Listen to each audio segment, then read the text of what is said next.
چشمہ ہوئے میں مرشد دے در جاؤں لو لو دے مر لگ لگ چشمہ ایک کھولا در جاؤں اتنا مٹھیاں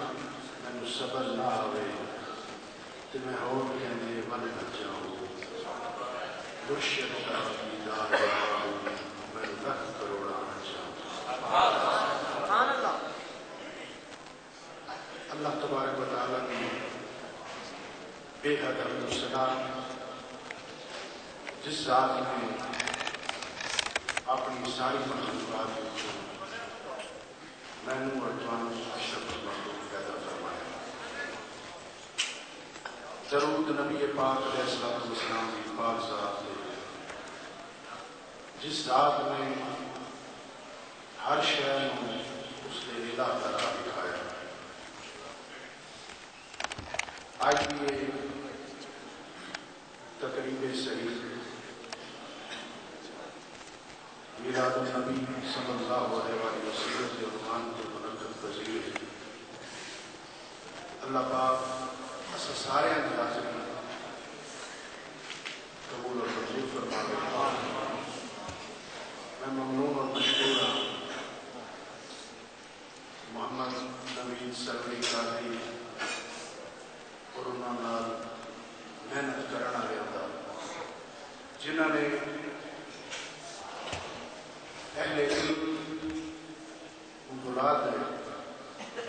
حضور علیہ السلام کا ذکر خیر سنن کا موقع سارے عطا کرتا قرآن مجید فرقان حمید کی میں آیا کریمہ تلاوت کی ہے اللہ رب العزت ارشاد فرماتے ہیں محمد رسول اللہ کہ محمد اللہ کے رسول ان اگر مہر نبوت نال پڑھیا ہوئے تو پہلے اسم محمد ہے پھر اس کے اتے آپ کا منصب رسول ہے پھر اس رسول کا جڑا حاصل ہے اس آپ کے خدا ہے یہ حرف روچی نہ پڑھو تو پہلے سائیں کا نام آتا ہے پھر سائیں کا منصب آتا ہے اور پھر جڑا اس منصب کا حاصل ہے منزل ہے وہ اللہ کے ساتھ جڑا اس میں محمد کو نہیں سمجھتا نہیں جانتا اس کو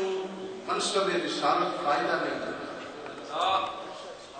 جس کو منصب رسالت فائدہ نہ پہنچا اس بندے کو ان کی منزل نہیں لگتی اس کی منزل نہیں لگتی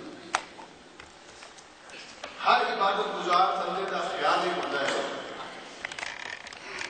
کہ جس کی میں عبادت کرتا پیا کدی ان بھی کرم ہو بنے کہ میں رکوع ہوما تا بھی ہوا نظر آ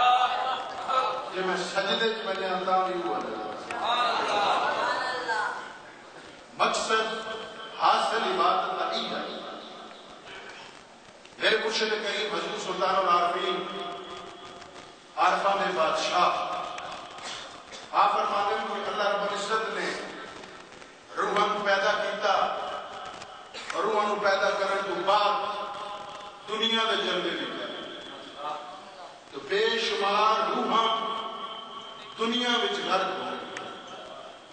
پھر کچھ روحاں بچ گئی ہیں اللہ پاک نے پھر جنت کا جلوہ دکھایا تو بے شمار روحاں جنت والے پاسے متوجہ ہو پھر کچھ روحاں بچ گئی ہیں اللہ رب العزت انہوں نے کلام کر دیا روحاں کہ میں دنیا بھی تو دکھائی تو سب اکھ چاہت نہیں میں جنت بھی تو دکھائی تو سب اکھ چاہت نہیں تو ہم کس شہر کی طرف ہے اور روح آتی ہے باری تعالیٰ نہ سن تیری دنیا کی طرف ہے نہ سن تیری جنت کی طرف ہے اسا نہ دنیا کے طلبگار ہے نہ جنت کے طلبگار ہے اے اللہ اسا تو صرف تیری ذات جلوے میں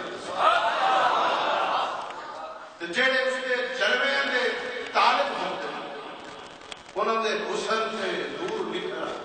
آتا ہے، جنہوں نے چہرے تے نور نکھردا ہے نا وہ سائیں دے جسم نال